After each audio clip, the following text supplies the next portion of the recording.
predominantly French panel, but I will be speaking in English. My name is Nicholas Kumjan, and I'm replacing Pierre Martins, who unfortunately could not be here today. Also on the program, Savane Garibian is unable to come, but her paper will be presented. It will be read by Satanik Tufanian. So we'll keep to the same process we've had with earlier sessions, 15 minutes for each speaker, followed by written questions.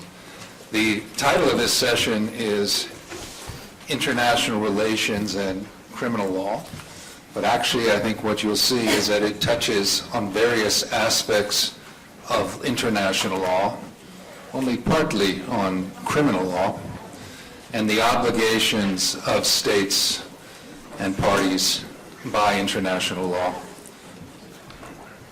So we'll proceed first with the first speaker is going to be speaking most directly about a criminal process, the process in Constantinople following the genocide. Mikhail Nichanyan will present his paper to us. And I'd ask all of the speakers to speak slowly and clearly, and I'll keep you to the time.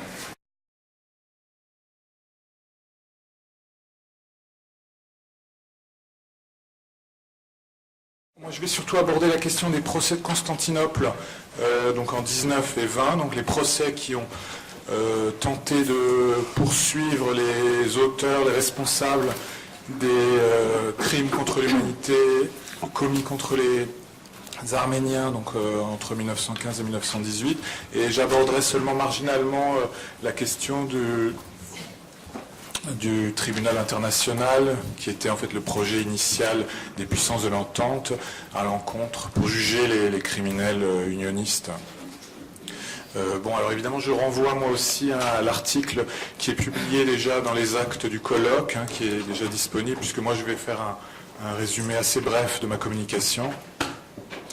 Donc, alors tout d'abord, je voudrais souligner en préambule que, évidemment, la question de la sanction et de la justice se pose d'emblée dès 1915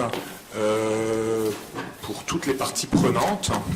Oui, donc cette question de la justice et de la sanction, en fait, se pose dès 1915 pour toutes les parties prenantes, donc aussi bien pour les Arméniens, pour les autorités ottomanes, qui ont bien conscience dès 1915 qu'il faudra rendre compte après la guerre donc des crimes commis contre les Arméniens, et puis évidemment pour les puissances de l'entente. Donc vous connaissez la déclaration du 24 mai 1915 qui menace de poursuites internationales les responsables du processus génocidaire.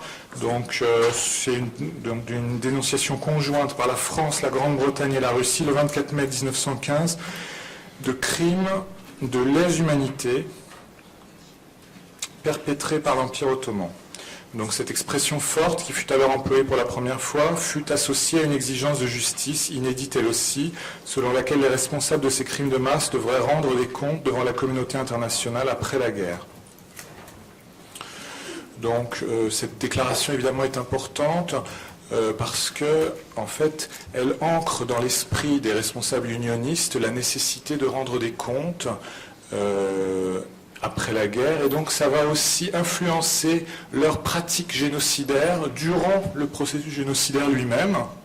Donc, si vous voulez, par exemple, le fait que la loi de déportation soit annoncée le 27 mai 1915 et officiellement promulguée le 31 mai, alors que les déportations ont en fait commencé dès le début du mois de mai, si vous voulez, cette pratique a posteriori, de légitimation a posteriori, est évidemment une couverture destinée à donner une apparence de légitimité à un processus génocidaire qui a déjà été entamé. Et donc, si vous voulez, les pratiques unionistes de dissimulation de leurs crimes se trouvent renforcées évidemment par ces déclarations du 24 mai 1915. Donc ça, c'est le premier point qui est important, puisqu'en fait, il détermine l'ensemble du processus de décision de justice internationale dans l'immédiate après-guerre. Alors, pour commencer, je voudrais dire que, en fait, durant tout le processus génocidaire, il y avait une conscience très nette qu'il y aurait une justice qui serait infligée, qui se manifesterait, une justice internationale qui se manifesterait après la guerre. Et alors, je vais vous en donner juste quelques témoignages rapides pour illustrer le propos. Alors j'ai trouvé un exemple très intéressant dans les mémoires de Grigorís Balakian, donc où il explique, donc il est déporté, vous savez, Grigorís Balakian, donc c'est un évêque qui est déporté à Çankırı, et donc il est en contact avec les autorités ottomanes de Çankırı en juin 1915. Et alors notamment il y a un exemple très intéressant de Asaf, donc qui est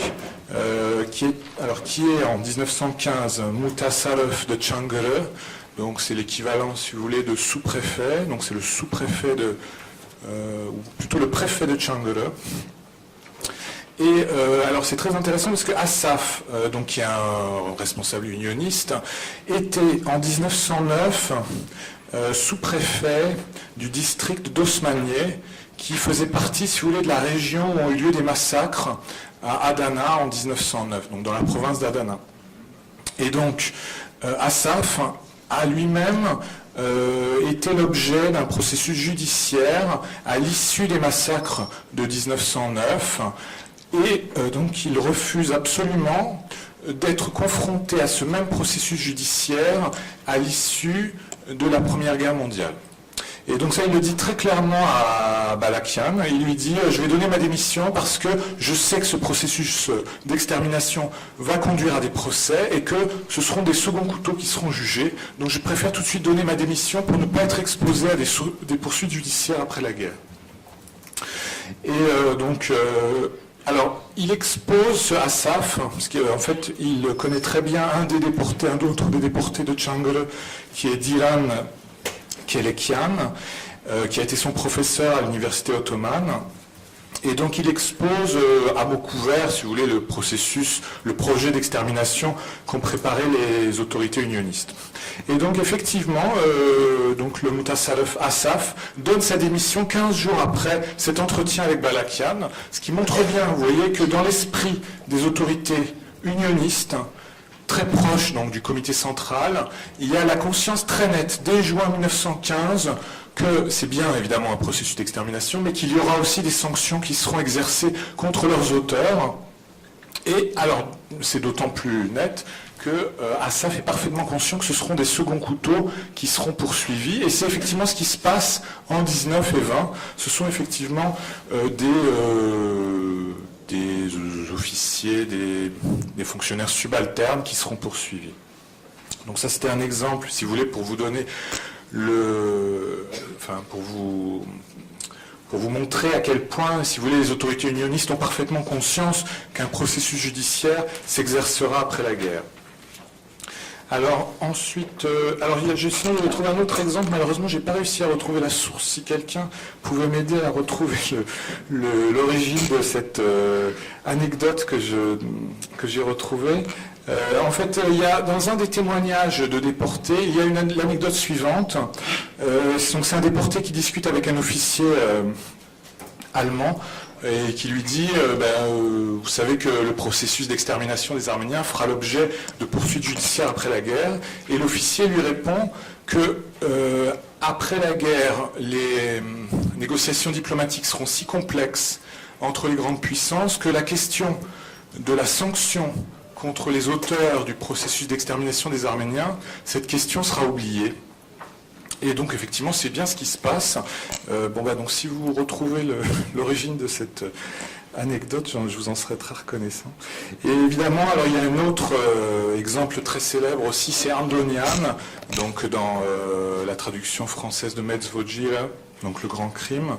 Il raconte effectivement le processus de destruction des rescapés arméniens dans le désert de Syrie, et donc il fait cette réflexion au moment où justement le processus de destruction des rescapés dans le désert de Syrie va avoir lieu. Et donc il rapporte en fait les réflexions que font les rescapés arméniens en Syrie à la veille des massacres de Deir ez-Zor. Voilà ce qu'ils disent, donc les rescapés arméniens. Tout cela était donc pour rien. le crime, le plus grand crime de l'humanité, ne devait donc pas trouver sa sanction, et tous ces criminels, tous ces monstres, resteraient donc sans châtiment. C'était tout simplement affolant, et beaucoup en devinrent fous. Donc il y a bien la conscience, vous voyez, chez les rescapés arméniens, qu'il y a une nécessité aussi de rendre justice, et que le fait que le processus d'extermination soit mené à son terme en 1916 avec la destruction des rescapés dans le désert de Syrie, répond aussi à cette exigence, vous voyez, d'effacer les traces du crime. Et ça, aussi bien les autorités unionistes que les rescapés arméniens de Der Zor en ont parfaitement conscience. Alors maintenant, si on en vient donc aux grands enjeux, si vous voulez, liés au procès de Constantinople de 1920, alors je vais vous citer, si vous voulez, je vais essayer de mentionner les grands enjeux. Alors déjà, il faut dire que si le génocide, comme l'a rappelé hier Vincent Duclerc, a fait preuve d'une efficacité et d'une rapidité exemplaire entre 1915 et 1916, il faut dire que les tentatives des unionistes d'échapper aux poursuites internationales en 1919 et 1920 ont été également extrêmement efficaces et très réussies. C'est-à-dire, il faut bien avoir conscience que avant la fin de la guerre, donc dès l'automne 1918, il y a une réflexion engagée par les autorités unionistes pour savoir comment on va échapper aux poursuites judiciaires.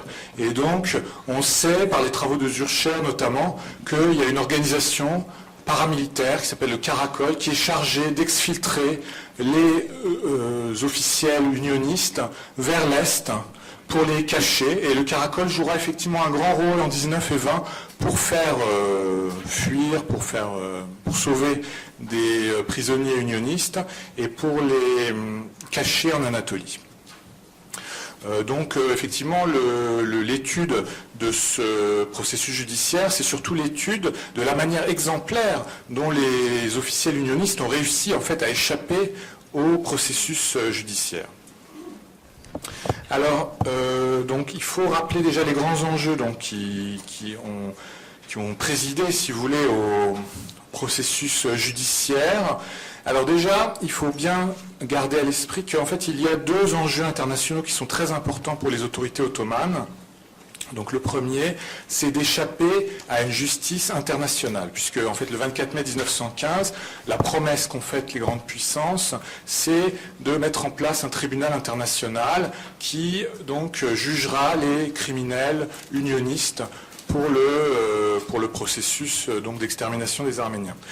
Donc un des premiers objectifs des nouvelles autorités ottomanes à Istanbul, donc à la fin de l'année 1918, c'est justement de rendre impossible la mise en place de ce tribunal international. C'est pour ça que c'est très important pour les nouvelles autorités de mettre en place très rapidement des procès dans un cadre national turc pour justement échapper à cette dimension internationale qui, ils le craignent, sera plus sévère.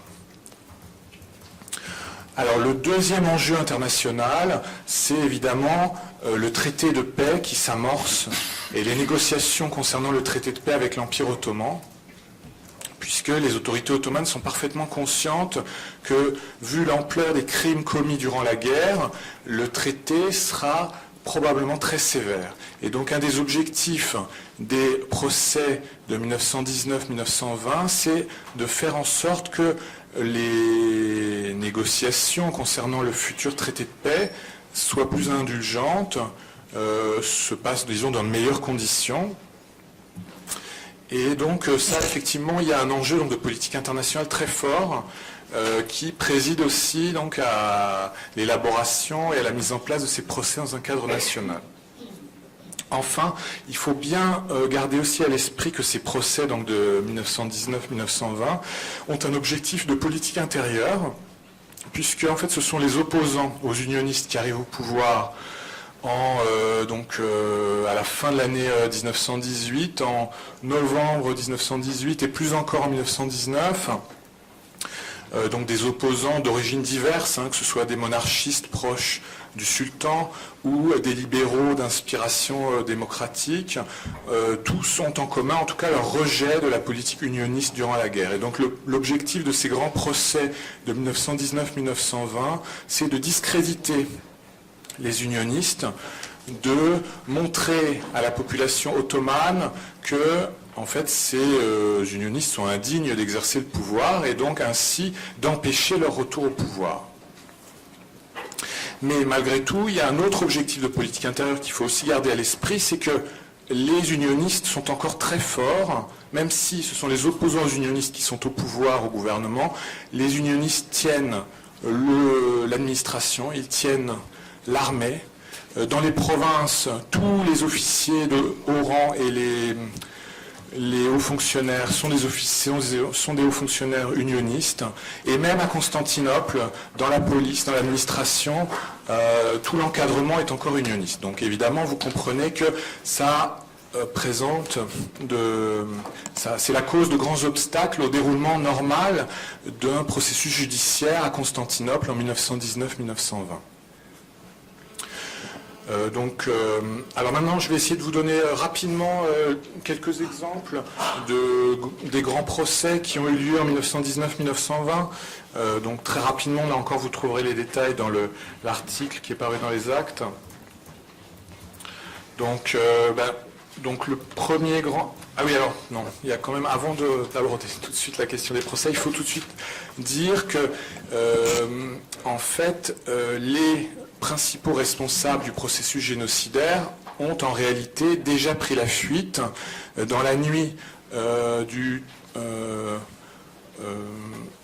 31 octobre au 1er novembre 1918. Talat, Enver, Gemal ainsi que 4 autres personnalités unionistes sont exfiltrés d'Istanbul à bord d'un navire de guerre allemand vers l'Allemagne et sont cachés en Allemagne sous de fausses identités. Alors ça c'est très important parce que ça montre déjà que, comme je le disais tout à l'heure, qu'il y a une très nette conscience, si vous voulez, des responsables unionistes de leur responsabilité et du fait qu'il y aura des poursuites judiciaires après la guerre. Et puis ça montre une deuxième chose très importante, c'est que, vous savez, on a évoqué hier la question de la co-responsabilité de l'Allemagne. Eh bien vous voyez, cette aide de l'Allemagne apportée aux dirigeants unionistes le 1er novembre 1918, ça montre bien que l'Allemagne a parfaitement conscience de sa co-responsabilité dans les crimes commis contre les Arméniens pendant la guerre. Et cette complicité va même plus loin, puisque non contente de cacher, d'exfiltrer ces responsables, les autorités allemandes les cachent sous de fausses identités et refusent les demandes d'extradition faites par les nouveaux gouvernements ottomans en 1919. Donc vous voyez, il y a une claire volonté des autorités allemandes de cacher les responsables unionistes et donc de leur épargner, disons, un processus judiciaire.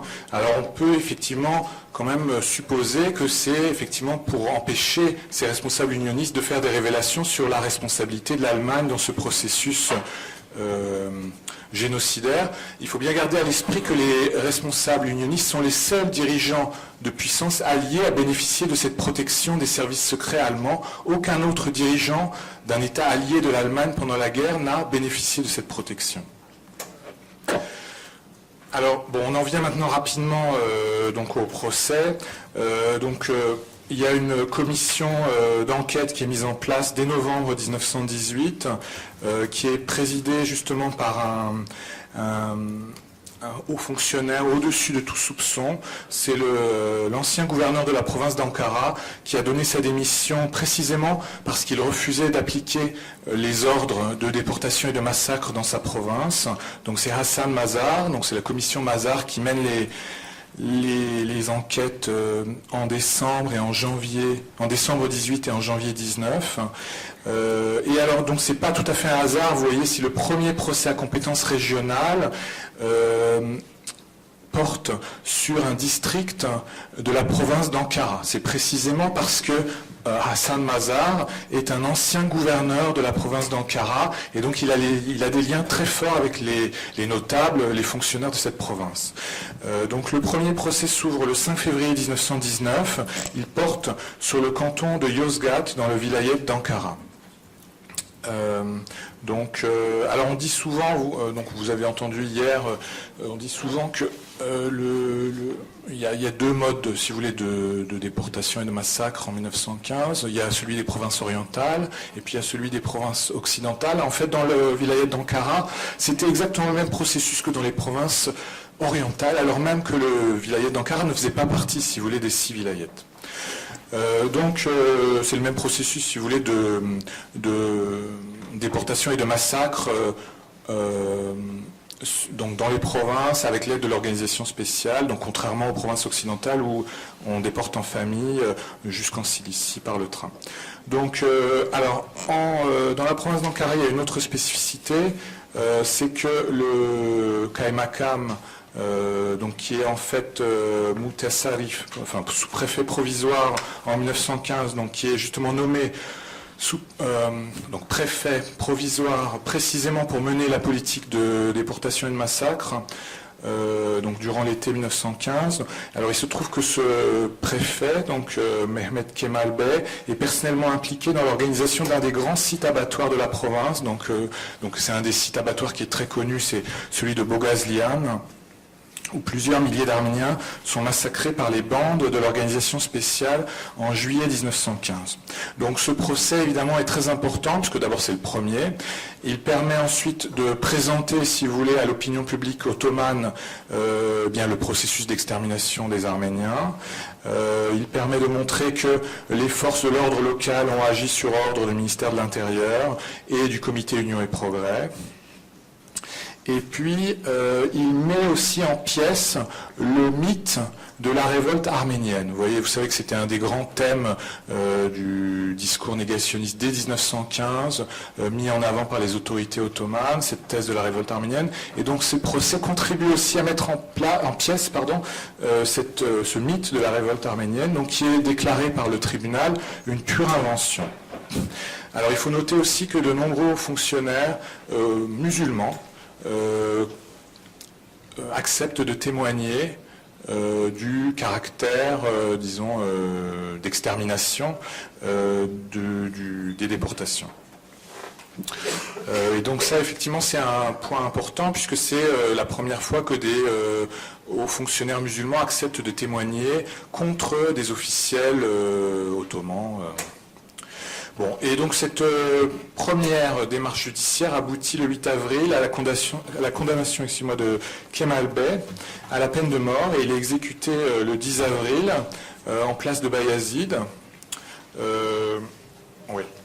Donc j'avance rapidement. Donc alors il y a quand même deux autres procès qui sont importants. Alors en tout, il y a une dizaine de procès qui sont organisés par le gouvernement ottoman. Je vais juste en mentionner trois. Donc le premier, c'est le procès à compétence régionale de Yozgat, qui aboutit à une condamnation à mort. Et alors il y a deux grands procès, disons, à compétence générale. C'est les procès des dirigeants unionistes qui s'ouvrent le 27 avril 1919, où il y a quand même 12 personnalités de premier plan, membres du comité central, qui sont amenés et qui sont jugés, et donc des personnalités quand même très importantes, puisqu'elles ont pris une participation directe dans le processus de décision en tant que membres du comité central qui prenait les décisions du comité Union et Progrès. Donc il y a notamment l'ancien ministre des Affaires étrangères Halil Menteche, Yazia Gökalp, idéologue du parti, Saïd Halim, l'ancien grand vizir, et d'autres. Ce procès est très important parce qu'il met en évidence la responsabilité centrale du comité Union et Progrès dans le processus de déportation et d'extermination. Il y a quand même un coup de théâtre qui se produit le 28 mai 1919, puisque en fait les autorités britanniques transfèrent à Malte 67 prisonniers unionistes sur les 120 qui avaient été arrêtés. Et notamment Il y a sur les 12 membres du comité central qui sont présents à ce procès des dirigeants unionistes, il y en a 9 qui sont envoyés à Malte. Donc vous voyez, c'est un coup dur pour le procès. Alors il faut dire 2 mots quand même sur les raisons de ce transfert des prisonniers unionistes donc de Constantinople à Malte. Donc il y a plusieurs raisons. La raison principale, c'est que les autorités britanniques ont toujours en tête l'objectif de mettre en place un tribunal international, une sorte de Nuremberg avant l'heure, et donc elles considèrent que ces procès de Constantinople sont une farce judiciaire, et elles veulent absolument mener à bien un processus judiciaire international, et donc le transfert à Malte des prisonniers unionistes est donc destiné à mettre en place ce tribunal international qui finalement ne verra pas le jour, mais qui reste encore d'actualité, encore en 1920 et jusqu'en 1922.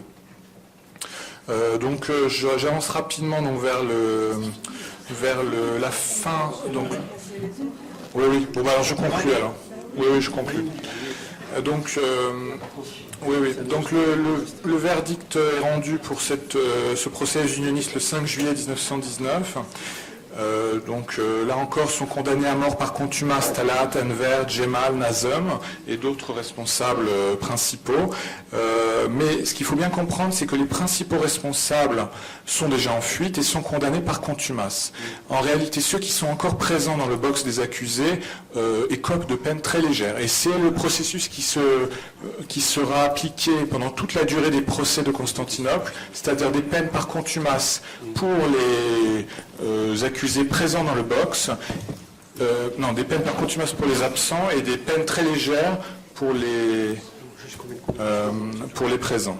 Voilà. Donc, alors il faut dire quand même en conclusion que, en fait, c'est un échec sur tous les plans. Donc, ces procès de Constantinople. Sur le plan intérieur, c'est un échec puisque, en fait, il ne contribue pas du tout à discréditer le Comité Union et Progrès. Au contraire, aux élections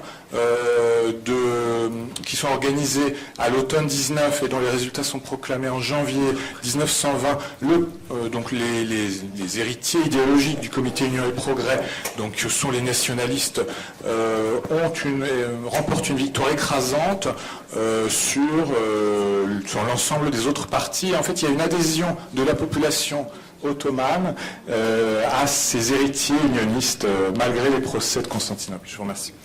Thank you, Mikhail. It's very, very interesting to me because I have worked in international courts that in some ways are the descendants of this process for Yugoslavia and the International Criminal Court in Sierra Leone, East Timor, and Cambodia. But now we're going to move 95 years forward from 1920 up to a case that's going on today. Sevani Garibian has written an article about the case before the European Court of Human Rights, the Perisic case, and she unfortunately cannot be with us today, but Setanik Tufanyan has agreed to read what Sevane has sent as the highlights of her article. The article is printed in the book in full, but now we'll hear from Setanik about the highlights of Sevane's article. Donc je ne fais que prêter ma voix à Sevan Garibian qui est empêché, mais donc j'espère ne pas la trahir, mais il a été décidé de vous donner à entendre quand même quelques extraits significatifs. En réalité, tout ce qui est exposé au début, c'est son introduction et sa conclusion, sachant que l'ensemble de l'article est bien sûr disponible dans les actes du colloque. Donc, de la rupture du consensus, l'affaire Perinçek, le génocide arménien et le droit pénal international. L'année du centenaire du génocide des Arméniens est aussi celle du réexamen en cours par la Grande Chambre du jugement du 17 décembre 2013 de la Cour européenne des droits de l'homme, CEDH, dans l'affaire Doru Perinçek contre Suisse. Dans ce jugement, les juges des droits de l'homme condamnent la Suisse pour avoir violé la liberté d'expression du requérant. Docteur en droit, qui se considère comme historien et écrivain, président général du Parti des travailleurs turcs, Celui-ci est le fondateur du comité Talat Pacha, visant la réhabilitation et la défense de la mémoire du principal instigateur du génocide de 1915, le Hitler turc. Parmi les arguments apportés par la CEDH pour le désaveu des juridictions pénales suisses dans cette affaire de négationnisme, l'un mérite ici une attention particulière. Selon la Cour, la négation exprimée par Doru Perinček lorsqu'il qualifie le génocide arménien notamment de mensonge impérialiste international ne serait pas problématique du point de vue des droits de l'homme, étant donné qu'il nierait la seule qualification juridique de génocide et non les faits, et que celle-ci, la qualification juridique en l'espèce, ne ferait pas l'objet d'un consensus général, et ceci contrairement à l'appréciation des juges suisses dans cette même affaire. La CEDH illustre cet argument en affirmant que la présente espèce se distingue clairement des affaires qui portaient sur la négation des crimes de l'Holocauste, au motif suivant. 1. Les condamnations pour les crimes commis par le régime nazi avaient une base juridique claire, à savoir l'article 6 alinéa C du statut du tribunal militaire international de Nuremberg, et 2. Les faits historiques remis en cause par les intéressés, et deuxièmement, les faits historiques remis en cause par les intéressés avaient été jugés clairement établis par une juridiction internationale.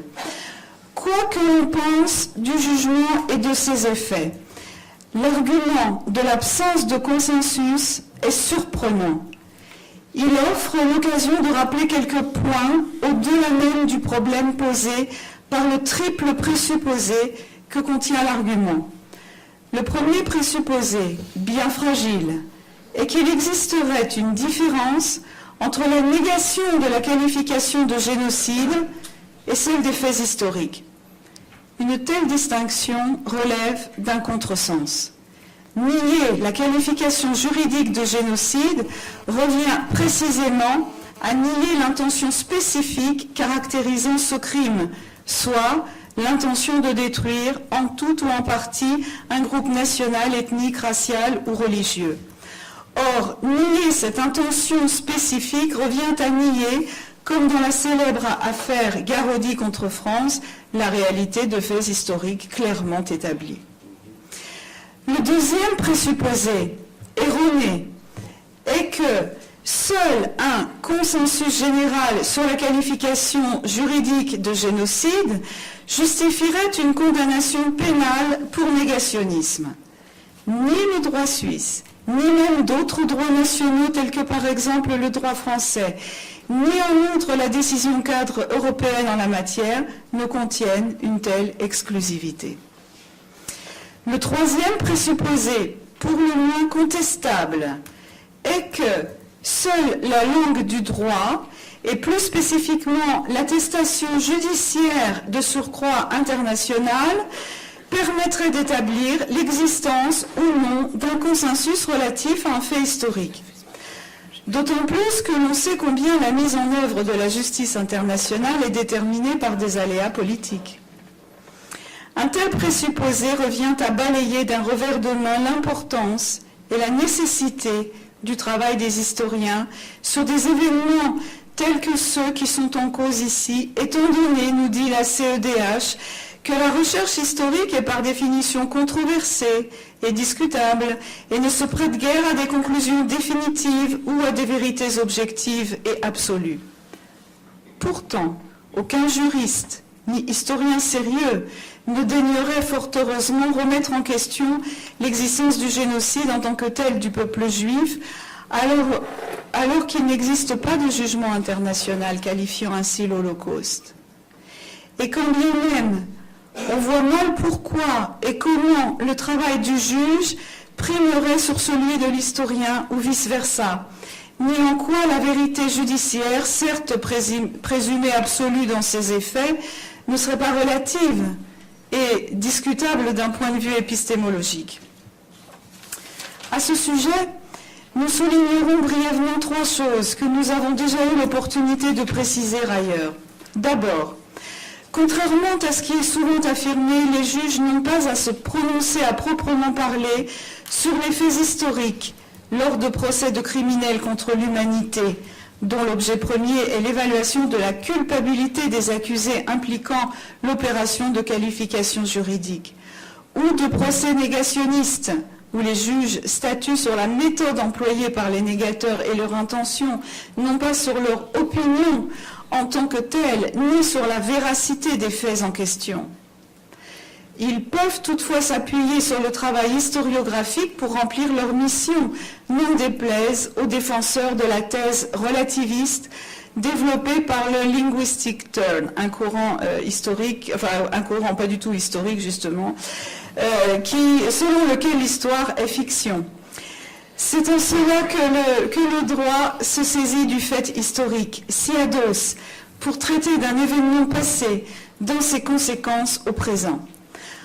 Ensuite, et dans le sens de ce qui précède, l'on a pu voir les crimes de masse de 1915 faire l'objet de diverses formes de reconnaissance judiciaire. D'un côté, celles produites dans le cadre des procès initiés en Turquie dès 1909, ou du procès Tellurian, assassin de Talat Pacha, en 1921 à Berlin. Puis, plus récemment, celles découlant de procès sur le négationnisme, notamment en Europe.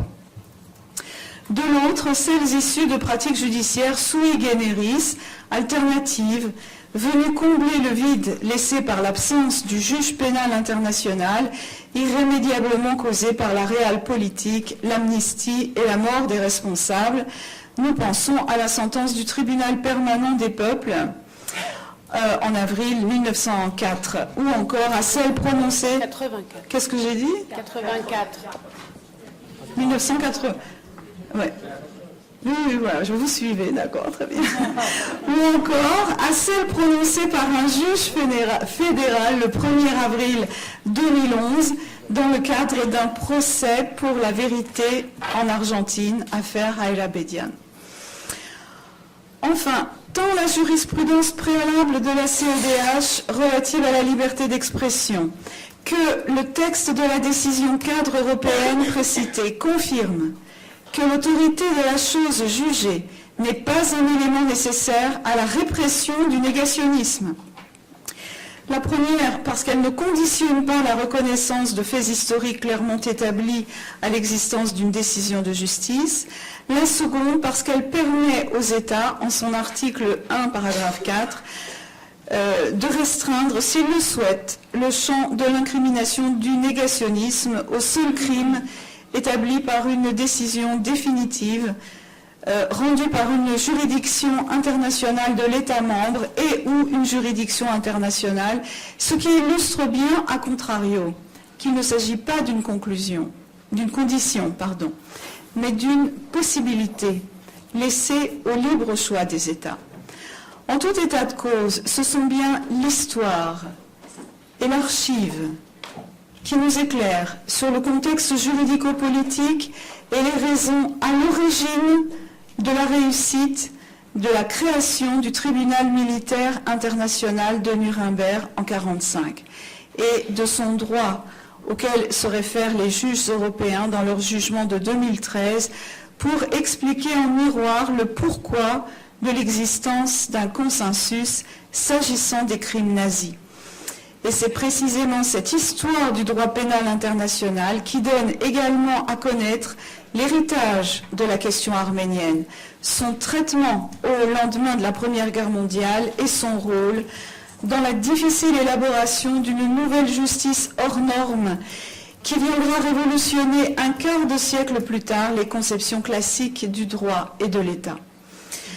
L'argument de l'absence de consensus général sur le génocide de 1915 et ses illustrations par les juges de la CEDH appellent dès lors à une mise en perspective historique, à la lumière de deux principales données. D'une part, les crimes de masse, déportations et exterminations commis par l'Empire ottoman à l'encontre de sa population arménienne sont à l'origine de la création et de la définition du concept de crime contre l'humanité, et avec les persécutions des Juifs, de celui de génocide.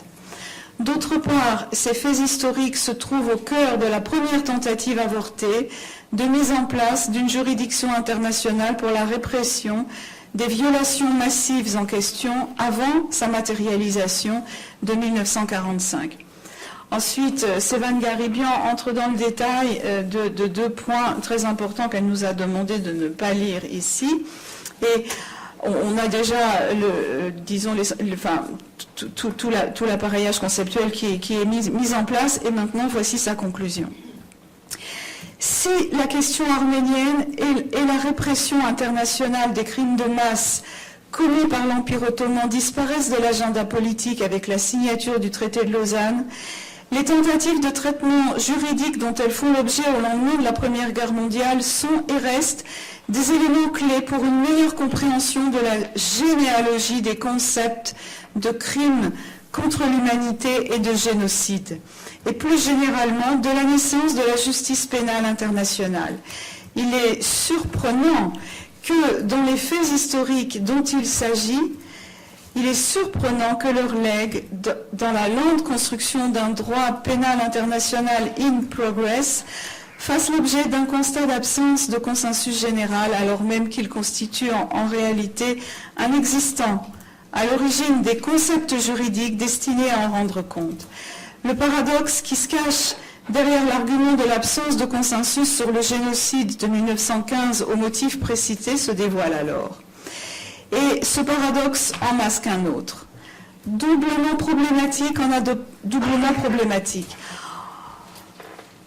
En adoptant cet argumentaire, en effet, les juges des droits de l'homme se font malgré eux l'écho de l'injonction de la preuve, bien connue, propre à la rhétorique négationniste, au mépris des importants travaux historiographiques et en faveur d'une aporie, celle dans laquelle nous enferme l'argument sous-jacent, indéfendable à plusieurs titres, de l'absence d'autorité de la chose jugée.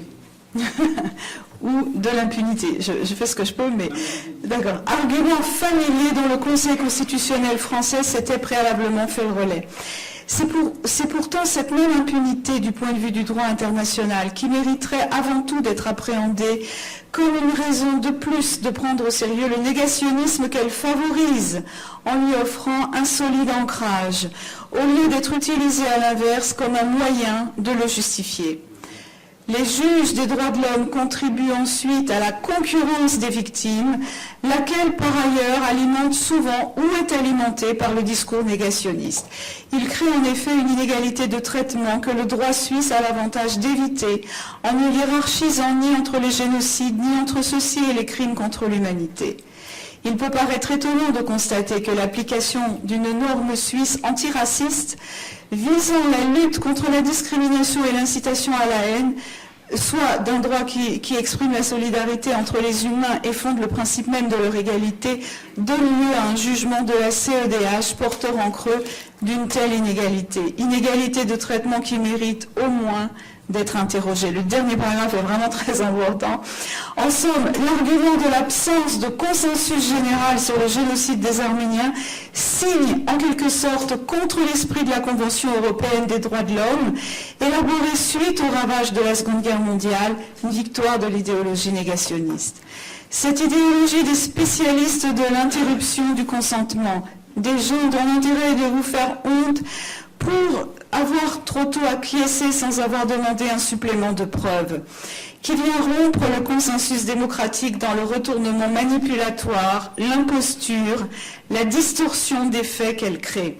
Le consentement, nous dit le philosophe Patrice Loro dans son propos sur le négationnisme et ses acteurs, étant l'acte par lequel on arrête le mouvement hyperbolique de la demande de preuves au seuil de l'expérience des sensibles communs. De ce point de vue, et quoi qu'il advienne, on comprend mieux l'importance du renvoi de l'affaire Perinček devant la grande chambre de la CEDH par le gouvernement suisse. Un geste de refus du caractère irréversible du projet négationniste.